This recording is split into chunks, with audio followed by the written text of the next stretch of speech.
Stroke అంటే చిన్న strokes ఉంటాయి, పెద్ద స్ట్రోక్స్ ఉంటాయి.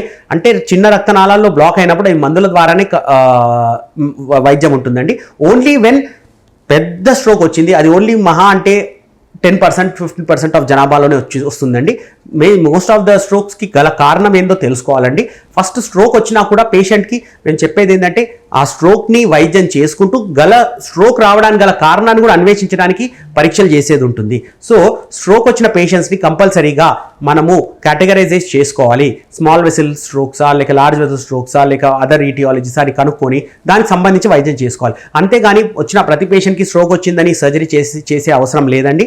అందుకనే సుశిక్తులైన వైద్య నిపుణుల దగ్గర మీరు వైద్యం చేసుకోవడం వల్ల, సమయానికి ఆసుపత్రికి చేరుకోవడం వల్ల మేము బెటర్ ట్రీట్మెంట్ చేయగలుగుతామండి. కాబట్టి స్ట్రోక్ సిమ్టమ్స్ని ప్రజలు గమనించి ఇమ్మీడియట్గా హాస్పిటల్కి చేరుకోవాలని మా విన్నపం అండి.